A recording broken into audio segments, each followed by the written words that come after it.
자, 프로그램 개발과 평가 이번 주에는 사회복지 분야를 다루고 있는데요. 자, 이제 두 번째 분야로서 의료사회복지를 다루려고 합니다. 어, 이제 병원에서의, 물론 이제 병원만은 아닌데요. 병원에서 사회복지사 근무합니다. 여러분들이 이제 본인이나 또는 주변의 지인분들이 병원에서 입원을 했다거나 했을 때 병문안을 갈 수 있겠는데요. 그때 병원에서 종합병원 이상에서는 사회복지사가 반드시 법적으로 채용되어 있습니다. 근데 병원에 갔을 때 아마도 그 사회복지사와 사회복지실을 그렇게 뭐 발견은 아마 하지 못했을 것 같은데, 여러분 앞으로 이제 병원 같은 데 가게 되면 그 종합병원 이상이라면 그 병원에 어디에 사회복지실이 있는지 한번 눈여겨보면 좋을 것 같은데요. 일단 그 의료사회복지는 병원이나 의료 관련 기관에서 사회복지사가 치료팀의 일원으로서 치료의 어려움을 초래하는 심리사회적 문제들을 해결하도록 도와주고, 환자가 퇴원 후에도 정상적인 기능을 발휘할 수 있도록 환자뿐 아니라 가족에게 전문적인 서비스를 제공하는 활동을 의미하는 건데요. 자, 역시 설명할 것들은 여러 가지가 있긴 한데, 자, 어떤 거부터 할 거냐 하면 일단 기본적으로 2차 현장입니다.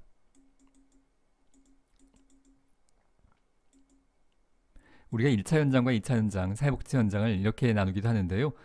그러니까 primary, secondary의 의미인데, 여기에 비했을 때 우리가 1차 현장은 전형적인 사회복지 기관들, 사회복지사가 주도하고 그 조직의 책임자가 사회복지사이고, 이래서 장애복지관, 노인복지관 이렇게 있으면 책임자가 사회복지사이고요. 중심적인 역할도 사회복지사들이 다 진행을 해나가죠. 물론 사회복지사만 있지는 않아요. 특히 장애복지관 같은 경우에는 뭐 특수교사나 직업재활 관련된 전문가나 물리치료사나 또 그 전문가가 아니라고 하더라도 그 건물이 규모가 커지면 관리 직원도 있어야 있고, 경비 직원도 있어야 있고, 셔틀버스 운전하시는 분도 있겠고, 식당에 조리하시는 분들도 있고, 사실 이런 종사자들도 적지는 않습니다, 숫자가. 그런데 어쨌든 간에 숫자가 뭐 절반이 넘지 않는다고 하더라도 사회복지사가 주도해 나가는 그런 것을 1차 현장이라고 하는데요. 1차 현장 말고 그 조직의 목적이 사회복지가 아닌데도 사회복지사가 그 조직의 목적을 달성하기 위해서 역할을 하고 있는 것이 2차 현장인데요. 예를 들어서 병원의 존재 이유는 사회복지일 리는 없습니다. 병원은 치료를 하기 위해서 존재하는 건데요. 이 병원의 주 목적인 치료를 환자들이 잘 진행하기 위해서도 사회복지사의 역할이 필요하다는 겁니다. 학교도 마찬가지인데요. 학교의 목적은 교육이지 사회복지일 리는 없습니다. 그리고 기관장이 교감선생님, 교장선생님이 사회복지사가 아니에요. 병원장도 마찬가지고요. 자, 그런데 이 안에도 사회복지사가 학생들이 교육을 잘 받을 수 있도록 그 과정에서 역할을 한다는 거고요. 이거는 이제 다음 시간에 좀 더 다룰 주제이고요. 2차 현장의 뭐 전형적인 또 다른 예는 교정복지입니다. 교도소. 교정복지 현장에서도 이것이 사회복지의 목적은 아니지만 여기에 안에서도 사회복지사가 교정의 목적을, 재범 방지의 목적을 잘 달성하기 위해서 역할을 하고 있다고 볼 수 있겠고요. 군대도 마찬가지입니다. 군 사회복지 영역이 있어서 군이 군대 목적을 잘 달성하기 위해서 사회복지사가 군대 안에서 역할을 합니다. 군대 목적은 뭐냐면 전투입니다. 근데 전투를 잘하기 위해서 사회복지사가 군대 안에서 역할을 진행을 하고 있는 거죠. 예를 들어서 지금 이거 하도 오래전에 얘기여서 지금도 이런 얘기를 하고 있는지 모르겠습니다만, 내가 군대 간 거는 80년대입니다. 지금 내가 50대 중반이고요. 80년대에 군대 갔다 와서 지금도 뭐 분위기가 워낙 그 사이에 많이 달라졌으니까 요즘 진짜 구타를 거의 안 한다고 하더라고요. 근데 내가 그 과거에 알고 있었던 얘기 중에 하나는 사병들의 주적은 간부다라는 얘기가 있었습니다. 간부들이 그러니까 뭐 중대장, 소대장 이런 사람들이 하도 사병들을 못 살게 구니까 전쟁만 나봐라. 실탄이랑 주어지면 내가 일단 간부부터 쏘고 그 다음에 뭐 전투를 하던 말던. 그러니까 주적이 뭐 상대방이 아니라 자신을 괴롭혔던 간부들이 주적이니까 일단 총이 쥐어지면 거기부터 쏘겠다. 자, 이런 상황에선 전투력이 군대의 목적이 전투를 잘하는 건데 전투력이 높아질 리가 없습니다. 사회복지사가 군대 안에서의 역할을 함으로써 군대 안에서 부정하고 있는 사병들 또 직업 군인들 이들의 갈등이나 이런 것들을 해결해 줌으로써 환경이나 이런 것들을 해결함으로써 군대의 전투력을 높이는 과정. 그러니까 군대의 본래 목적, 병원이라면 병원의 본래 목적, 학교라면 학교의 본래 목적 이런 것들이 다 사회복지는 아닌데요. 본래 목적을 잘 달성하기 위해서도 이 안에 사회복지가 필요한 현장들, 그걸 우리가 2차 현장이라고 이야기하고 전형적인 복지관 같은 1차 현장과는 구분해서 이야기합니다.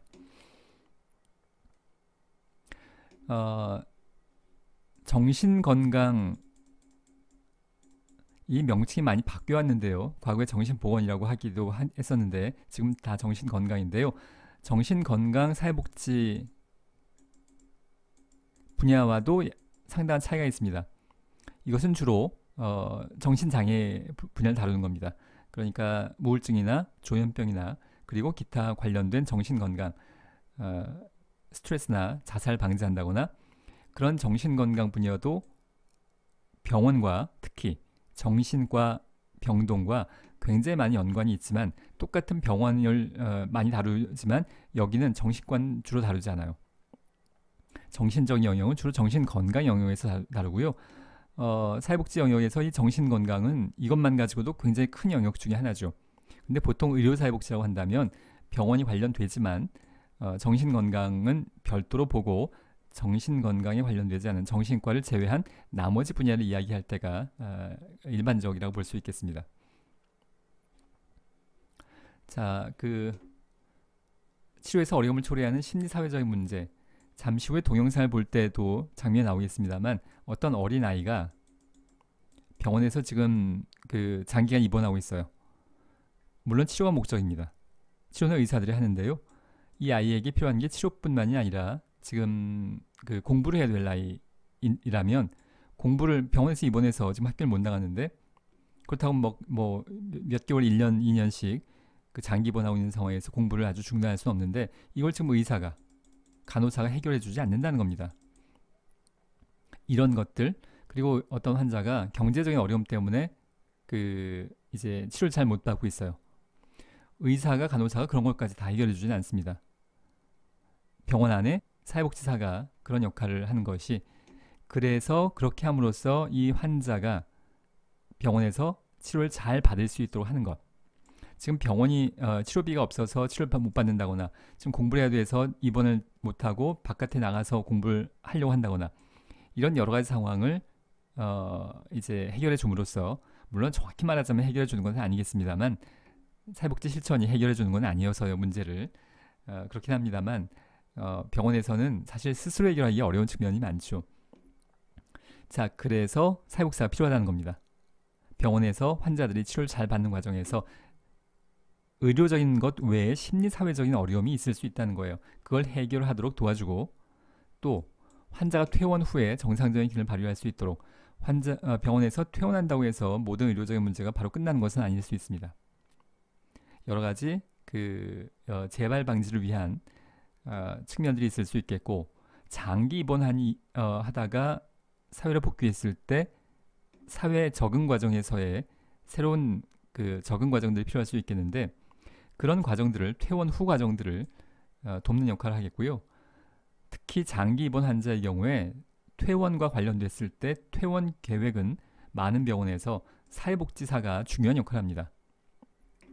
지금 의사가 의료적으로 이 환자 퇴원해도 되겠네요. 이런 경우도 물론 단기적인 환자는 많이 있지만 장기 환자의 경우에는 퇴원 이후에 어떻게 적응할 건지 특히 정신 건강 영역에서는 그게 굉장히 중요한 사회복지사 역할인 건데요.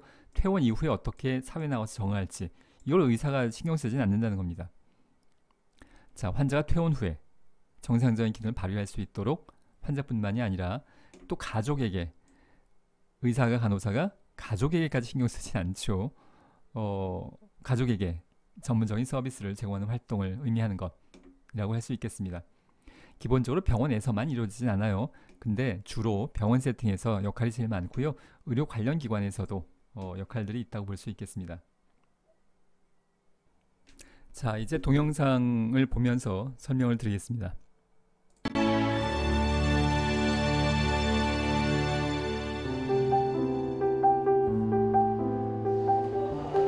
한 대학병원의 회진 시간. 의료진들 사이 그녀가 있다. 소아 혈액 종양 병동. 생명과 사투를 벌여야 하는 어린 환자들에게 그녀는 때로 의사 선생님보다 더 기다려지는 사람이다. 여기가 사회복지사예요. 여기가. 항암약 먹으면 어때? 울렁거려. 그래서 불편해서 안 먹었구나. 공부. 그럼 선생님 어린이 학교 선생님한테 이야기해 줄 테니까 오늘 수정이 참석할 수 있는 수업 있으면은 그때 시간만 올라가서 수업 듣고 오는 걸로 하자.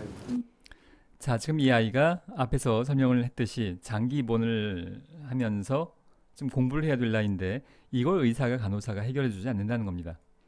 이런 걸 환자의 심리 사회적인 영역의 문제들을 해결하도록 돕는 과정을 병원에 근무하는 사회복지사가 진행을 하고 있는 장면이라고 볼 수 있습니다. 약 먹기 싫은 마음도 학교에 가지 못하는 속상함도 일일이 챙겨주는 그녀는 의료사회복지사다. 이런 치료를 하다 보면 큰 돈이 많이 필요한데 그런 거 같은 거 지원 같은 것도 물어보시면 자세하게 가르쳐 주시고 다 이렇게 해주시니까 엄마들이 마음 편하게 사회복지 선생님한테 다가설 수 있는 일이 있더라고요. 너도 이 다음에 크면 병나면 사회복지사 되라 이런 말을 한 적도 있어요. 그렇게 감사하게 많이 느껴지더라고.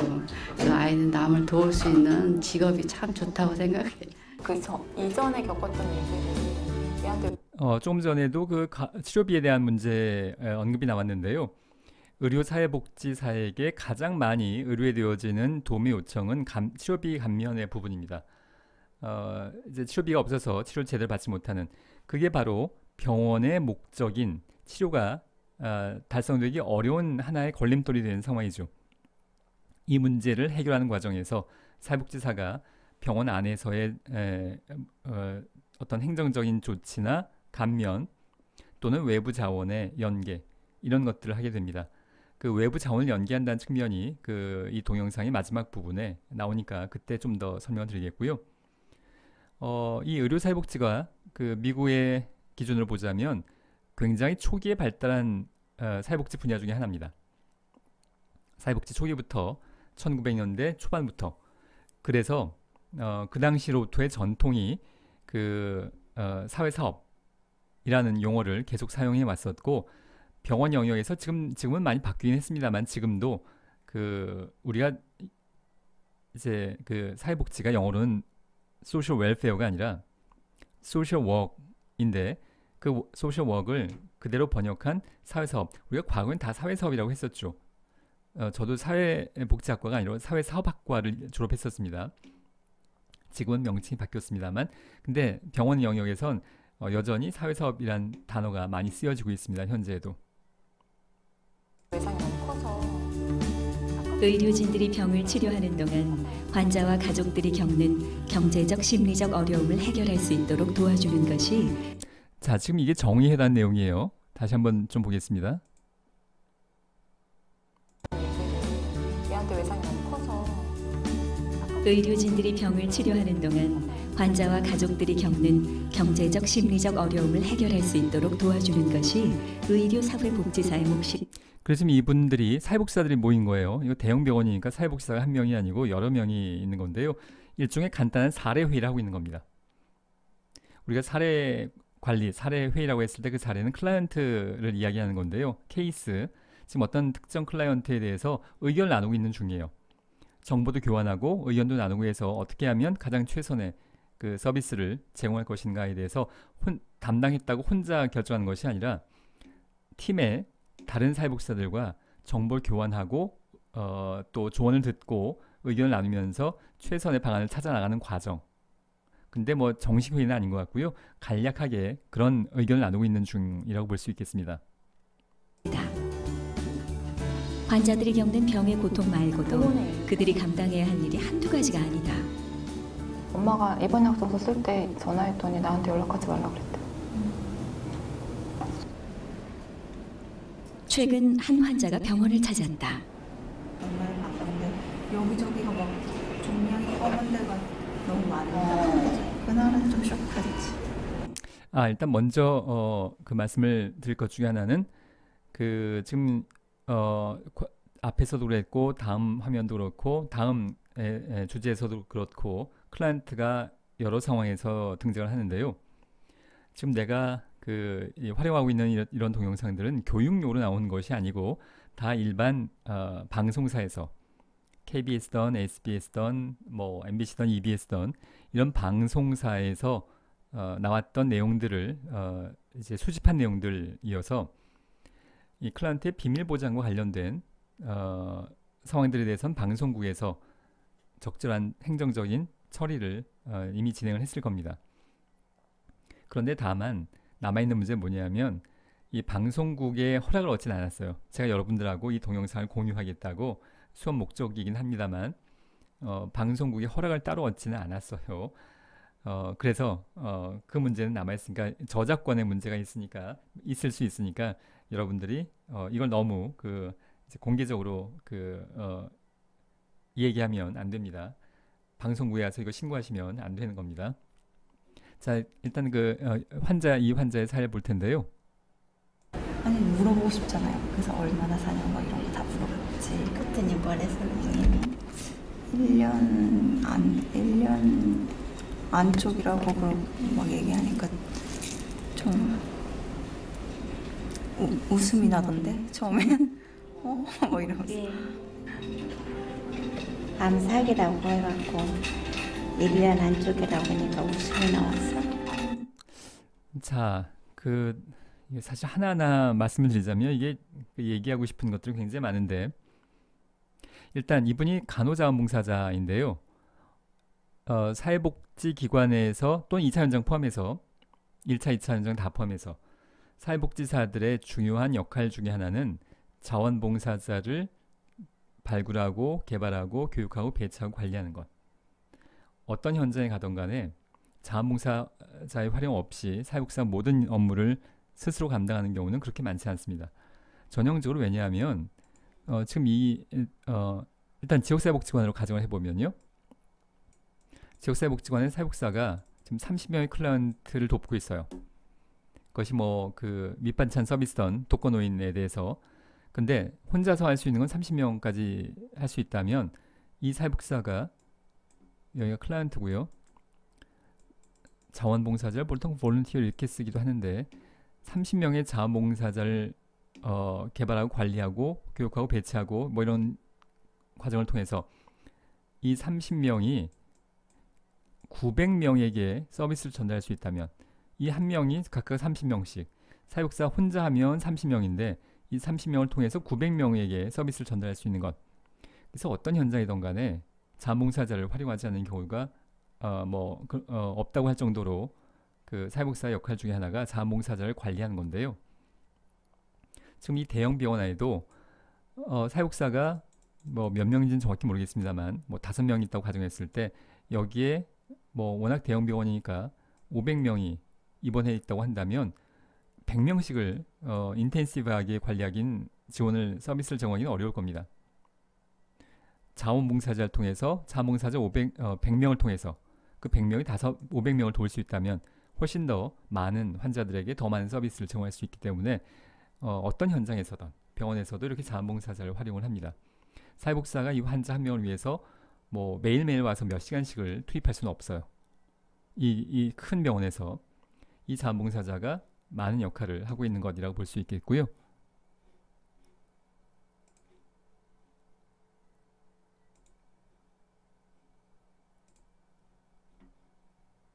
뭐 이러면서. 자, 지금 1년여밖에 남지 않았다라는 얘기를 듣고 이 환자의 반응이 남 사귀라고 해가 그렇고 막 얘기하니까 좀 웃음이 나던데 처음엔 심리적인 반응으로 부정, 디나이얼일 수 있겠는데요. 이 내용에 대해서는 잠시 후에 좀 더 설명을 하겠습니다. 이러면서 자, 일단 잠깐만요. 위에 지저분한 것 좀 지우고. 사귀라고 해갖고 1년 안쪽이라고 하니까 웃음이 나왔어. 1년밖에 못 산다는 말을 하며 웃는 25의 환자. 병원을 찾았을 때 이미 온몸에 종양이 퍼진 뒤였다. 그래도 저렇게 살아야 돼, 하나야. 돌봐줄 가족조차 없는 그녀 곁을 지켜주고 있는 건 간호자원봉사자뿐. 그 가혹한 운명 앞에 지켜보는 사람이 더 애가 탄다. 제 딸도 그 나이거든요. 그러니까 딸로서 보니까 너무나 아프고 마음이 사기라는데도 애가 이렇게 표현도 좋은데 저런 애가 저러나 싶으니까 너무 아프네요. 그 마음이 막 어떻게 표현을 할 수가 없어요, 선생님.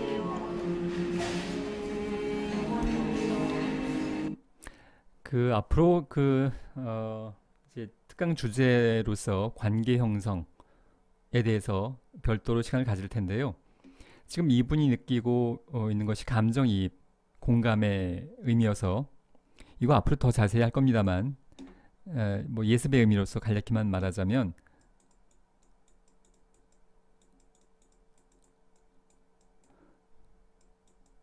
자, 감정이입에 이 입이 이동해서 들어간다는 말의 한자어입니다.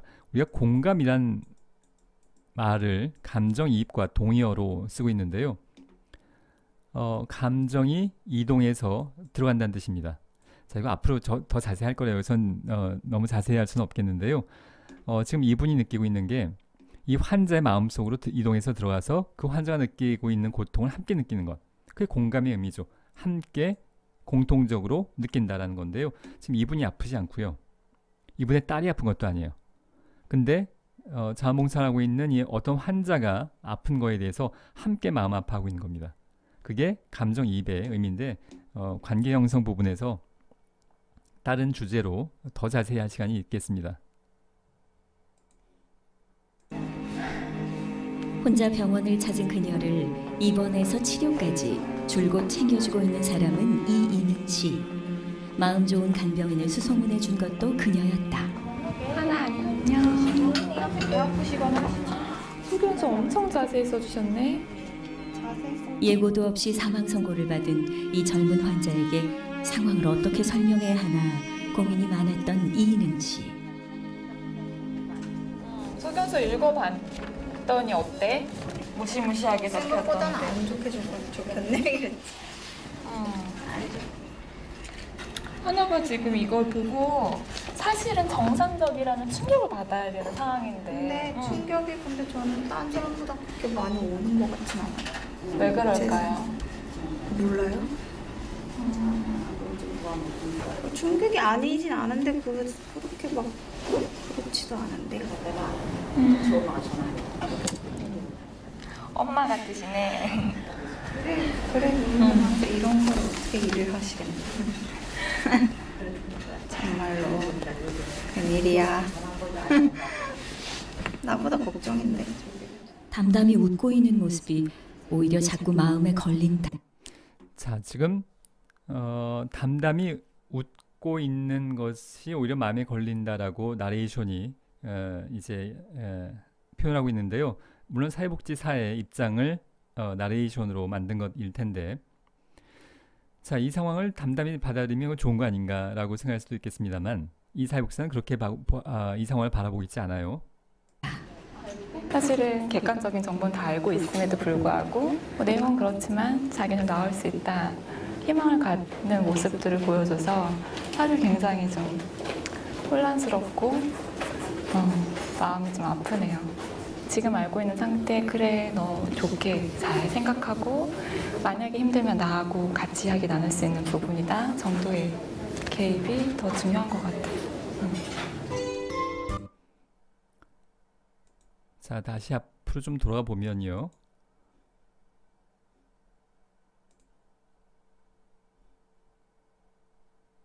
자, 이분의 지금 나레이션을 보면 그 충격이 다른 사람보다 많이 오는 것 같지는 않아요. 그러니까 지금 얼마 남지 않았다라는 것에 대해서 뭐 그렇게 충격을 받지 않고 그냥 덤덤하다 뭐 이런 입장인 건데요. 우리가 인간 행동과 사회 환경 과목을 포함해서 사회복지 영역에서 심리학과 관련된 내용들 많이 다룹니다. 왜냐하면 우리가 인간에 대한 심리 내면을 잘 이해해야 클라이언트를 잘 도울 수 있기 때문인데, 지금 죽음에 이르는 심리적 과정과 관련됐을 때 퀴블로 로스라는, 대쉬를 하기도 하고 안 하기도 하는데요. 로스예요, 로스. 퀴블러 로스라는 이제 정신과 의사인데, 이분이 그 이제 대형 병원에서 근무하면서 여러 임종을 맞이하는 환자들 보면서 임종 환자들의 심리적 적응 단계를 5단계로 구분을 했는데요. 그걸 지금 다 설명하지 않겠습니다. 이거 뭐 이런 단순한 정보들은 인터넷에 사실 검색하면 다 나오기 때문에 그 하나하나는 여러분들이 아마 찾아봐도 좋을 것 같고요. 5단계가 무엇인지는. 근데 그 첫 번째 단계가 부정이에요. 디나이얼. 아닐 거야. 의사가 오진이겠지. 라는 심리 내면이 반영된 겁니다. 여러분들이 만약에 건강검진을 받으러 어떤 병원에 갔는데 뭐 특별히 어디가 아프거나 자각 증상이 있지는 않았어요. 근데 건강검진을 정기적으로 받으러 간 건데 병원에서 6개월밖에 남지 않았습니다. 라고 여러분에게 검사 결과를 이야기한다면 여러분들이 아 그렇군요. 담담하게 이제 남은 생애를 준비해야겠네요. 라고 할 거냐 하면 그렇지 않다는 겁니다. 대부분의 경우에 첫 번째 반응은 부정이에요. 디나이얼. 아닐 거야. 오진이겠지. 의사가 뭔가 잘못 지금 판단했을 거야. 내가 왜 죽어? 이게 첫 번째 심리 과정이에요. 지금 이분도 아마도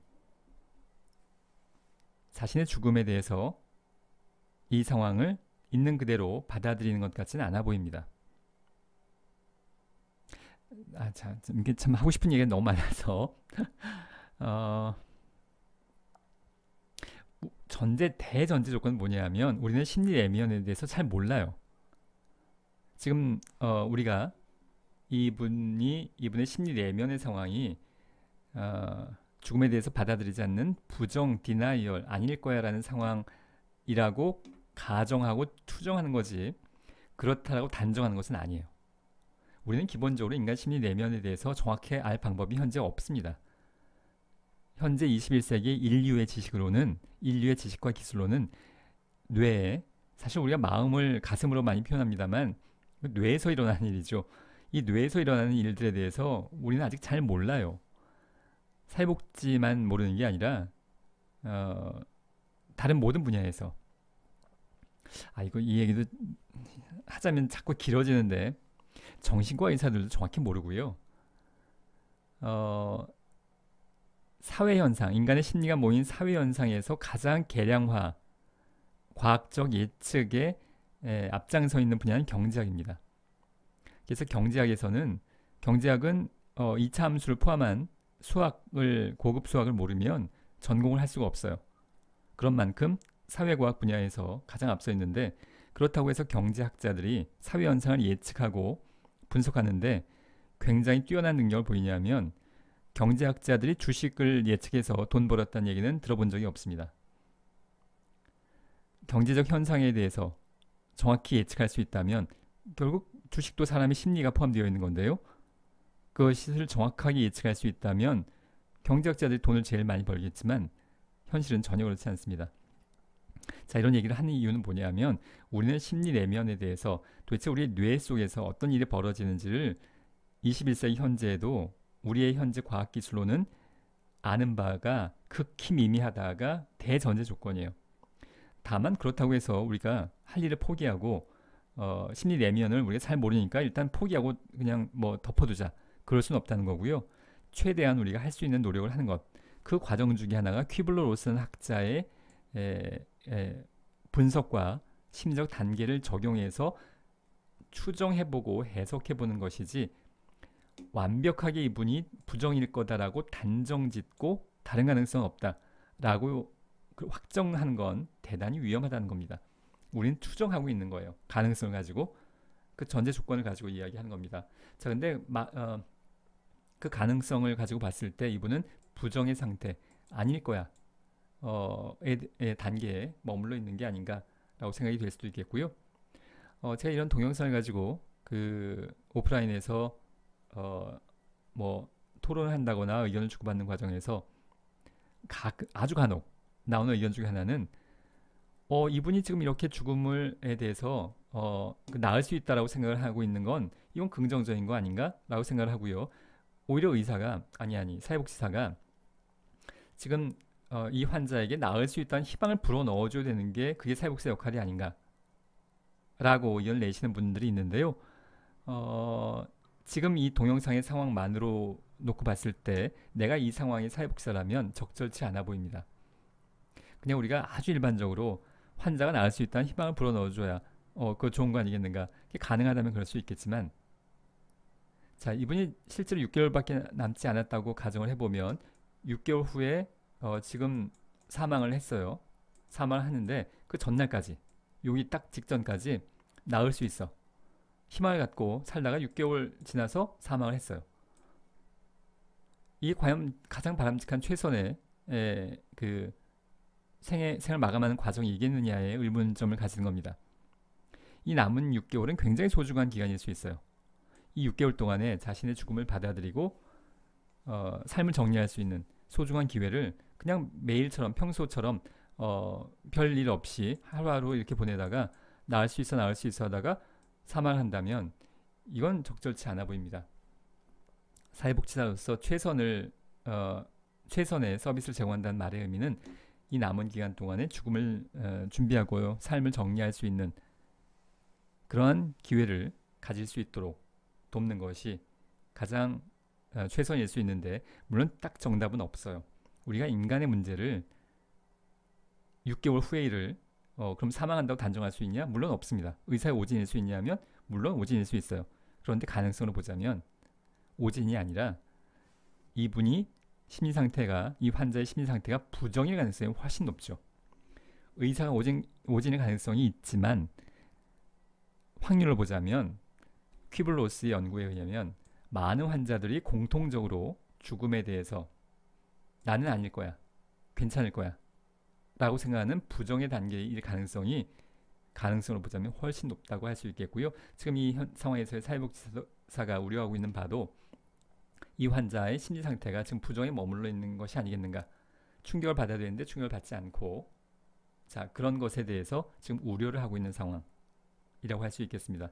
여러분들 인터넷에 이 5단계가 어디 이렇게 쭉 있는지 한번 찾아보면 좋을 것 같습니다. 이거 하나하나 내가 여기서 지금 설명을 하진 않겠습니다. 자, 이거 좀 지우고요.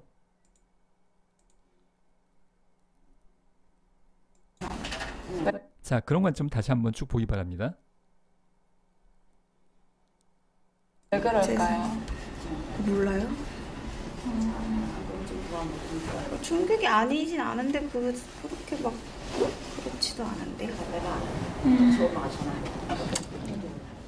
엄마 같으시네.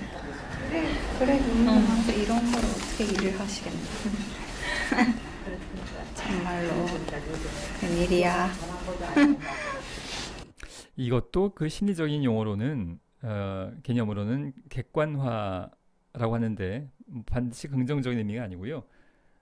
자신의 상황을 자신의 문제로 받아들이지 않고 마치 제3자의 문제인 것처럼 바라보는 그런 현상일 수도 있습니다.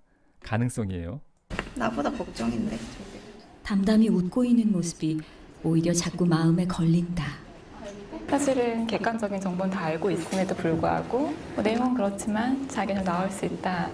희망을 갖는 모습들을 보여줘서 사실 굉장히 좀 혼란스럽고 마음이 좀 아프네요.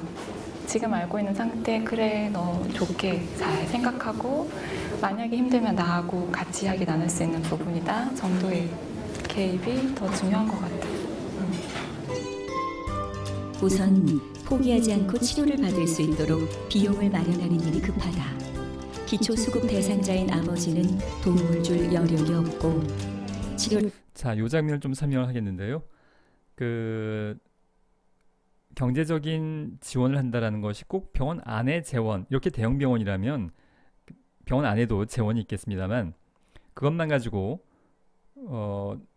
500명의 환자 중에 상당수가 경제적인 어려움이 있을 텐데 그걸 계속 매번 도울 수는 없을 겁니다. 병원 내 자원만 가지고는. 그래서 외부 자원을 연결하는 것이 사회복지사의 역할 중에 하나인 셈이고 지금 공동모금회에 환자를 위한 생각보다 환자들을 돕는 재단들이 꽤 많아요. 그런 역할들을 하는 그런 이제 재단들, 정부의 서비스들을 연결하는 과정. 환자들이 그걸 다 정확히 알 수 없으니까 물론 여러분들도 의료사회복지사가 아니니까 정확히 모르겠지만 의료사회복지의 내용을 보면 생각보다 그런 치료비를 지원하는 루트들이 꽤 많아요. 그런 것들을 잘 알고 연결해 주는 것이 사회복지사 역할인 셈이고요. 여기 보면 사회복지사의 소견글에서 여러 줄을 지금 막 기록을 하고 있는데요. 여러분들이 아마도 실습을 다 마쳤을 거라고 생각이 되는데 실습을 하면서 실습 일지, 매일매일 쓰는 실습 일지의 하단에 소감 및 의견 이런 걸 쓰는 란이 있죠. 실습 내용 적는 일정과 내용을 적는 란이 있고 거기에 나는 그 실습 일지를 쓴다라는 것이 사회복지사의 기록의 훈련 중에 하나예요. 굉장히 중요한 훈련 중에 하나입니다. 그게 학생이니까 학생의 입장이니까 뭔가 축제처럼 해내야 되는 안 해도 되는 건데 사실은 학생이니까 어쩔 수 없이 하는 게 아니고 실습 일지 정도의 내용은 사회복지사가 매일매일 밥 먹듯이 하는 그야말로 진짜 매일매일 하는 일입니다. 지금 이 사회복지사도 사회복지사 소견글에서 이 환자가 어쩌고 저쩌고 이렇게 줄줄이 서술적으로 쓰고 있는데요. 내가 실습 지도를 하게 되면 특히 실습생의 의견을 가급적 구체적으로 자세히 길게 작성을 해달라라고 이야기를 하는데요. 그 반대되는 상황은 뭐냐면 짧게 일목요연하게 가끔 사회생활을 하신 분들 중에 특히 행정적인 업무나 일반 기업체에서 행정적인 업무를 담당하시는 분들의 경우엔 그렇게 훈련될 수 있어요. 기록은 짧고 간단하게 일목요연하게 빠르게 전달될 수 있도록. 그런데 사회복지사의 기록은 보통 그렇지 않아요. 그 반대 상황입니다. 우리는 왜냐하면 클라이언트가 뭐가 필요한가에 대해서 기록을 하는 것이 우리의 출발점이에요. 사회복지 실천은 클라이언트가 뭘 필요로 할까? 그게 욕구이기도 하고 그걸 사정하는 건데요. 클라이언트가 필요한 걸 제공해 주는 것이 사회복지사 역할이라면 클라이언트가 뭐가 필요할까? 그게 우리의 출발점인데 그게 사회복지 실천의 출발점인 건데요. 문제는 뭐냐면 사람이 심리사회적으로 무엇을 필요로 할까에 대해서 이게 한두 줄로 요약되지가 않는다는 겁니다. 심리 내면을 포함해서 사회 환경에 대한 내용을 다루는데 이 환자가 뭐가 필요할까? 경제적 지원이 필요합니다. 끝. 이렇게 한두 줄로 이 상황이 정리가 되지 않는다는 겁니다. 그래서 사회복지사 기록은 되게 이렇게 길어져요. 이것도 길다고 볼 수 없고요. 우리가 보통 가정방문 한번 하고 상담 한번 하면 이 정도 기록은 짧은 편에 속합니다. 자, 그래서 실습 일지에 실습생으로서의 의견을 적는 건 사회복지사의 현장에서의 기록에 대한 훈련으로서 반드시 해야 되는 거이라고 할 수 있겠습니다. 이 사회복지사도 지금 이렇게 기록을 이걸 그냥 아무 제3자가 보통 일반 시민이 보면 이거 너무 장황한 거 아닌가라고 생각할 수 있겠지만 이 클라이언트가 겪고 있는 지금 상황이 여러 가지 심리사회적 어려움을 표현하려면 사실은 한두 줄로는 안 됩니다. 그래서 사회복지사 기록이 되게 길어져요. 를 받을 동안 머물 곳도 마땅치가 않은 상황. 어떻게 도움을 줄 수 있을지 계획을 세우고 방법을 찾는 것이 지금부터 그녀가 할 일이다. 병원에서 발생되는 치료비도 필요한 상황이지만 요양병원에 갔을 때 치료비라든지 그다음에 지금 거주지도 불확실하고 그래서 그다음에 뭐 먹는 거, 뭘 필요한 거 사서 쓰는 거 이런 생계비 전혀 지금 없는 상황이라서 그런 걸 전반적으로 다 신청을 받을 수 있는 모금에 신청을 하고 있습니다. 현재 의료법상 종합병원에는 사회복지사를 1명 이상 두도록 돼 있다. 이렇게 법제화된 것은 꽤 오래 전입니다. 그리고 지금 그 의료사회복지가 과거에는 정신건강사회복지사만이 그 별도의 국가 자격증이었는데요. 그러니까 1급, 2급이 있는데 그거 말고 분야별로 전문화된 이제 국가 자격증이 사회복지 분야에 과거에는 정신건강 하나였었는데요. 이게 올해부터 그 의료사회복지와 학교사회복지 분야가 별도의 국가 자격증으로 분야별 자격증으로 추가가 됐습니다. 생사의 기로에 서 있는 환자와 어려운 형편의 가족들이 희망의 끈을 놓지 않도록 다양한 도움의 방법을 연구하고 실천하는 사람들. 하지만 마음만으로 가능한 게 아니다. 가장 중요한 건 재원을 마련하는 일. 우리 어려운 환자들 돕는 그 후원금 모금하고요. 그다음에 병원에서 의학 발전을 위한 연구 기금을 모금하기도 하고 또 우리나라 의료 수가가 높지 않기 때문에 병원 수익만으로는 환자들한테 좋은 그 의료를 제공할 수 있도록 장비를 마련한다든지 설비를 마련한다든지 뭐 그런 재원을 충분히 마련하기가 어려워요. 그래서 뭐 미국의 경우에는 아주 유명한 병원들은 사실 진료 수익보다 모금액이 더 크거든요. 예, 그만큼 이제 의료 분야 또 연구 분야, 학교 이런 데는 이제 모금 활동이 많이 활성화되어 있는데 우리나라는 의료 수가는 낮은 반면 그런 활동은 아직은 발전되지 않았어요. 환자의 심리적 상태나 주변 환경에 대해 의료진에게 정보를 주는 것도 의료사회복지사의 중요한 역할이다. 오더 내놓은 것으로 데려가서 이제 촬영한다고 했었는데 좀 있으면 선생님 오시면 그것까지 보고 그런 다음에 거기도 아마 오더가 있으면 같이 데려가는 게 좋을 것 같아요. 의료진과 긴밀하게 소통하려면 그만큼의 전문성이 요구되기도 한다. 네, 알겠습니다. 고맙습니다. 네.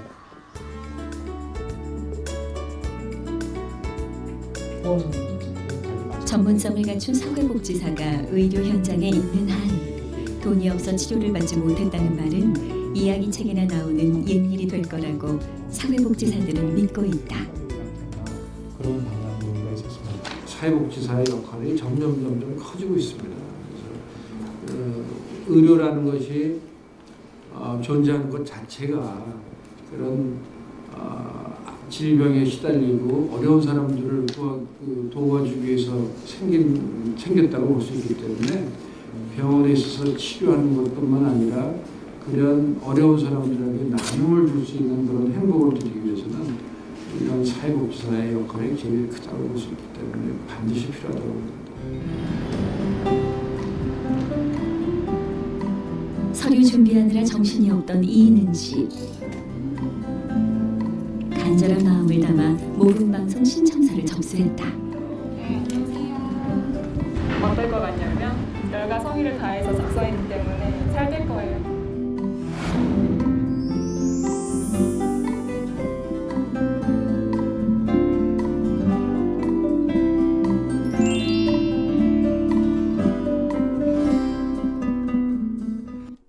자, 여기까지 이번 시간에는 그 의료사회복지 병원에서 2차 현장에서 사회복지사로서 역할을 하고 있는 상황을 살펴봤습니다.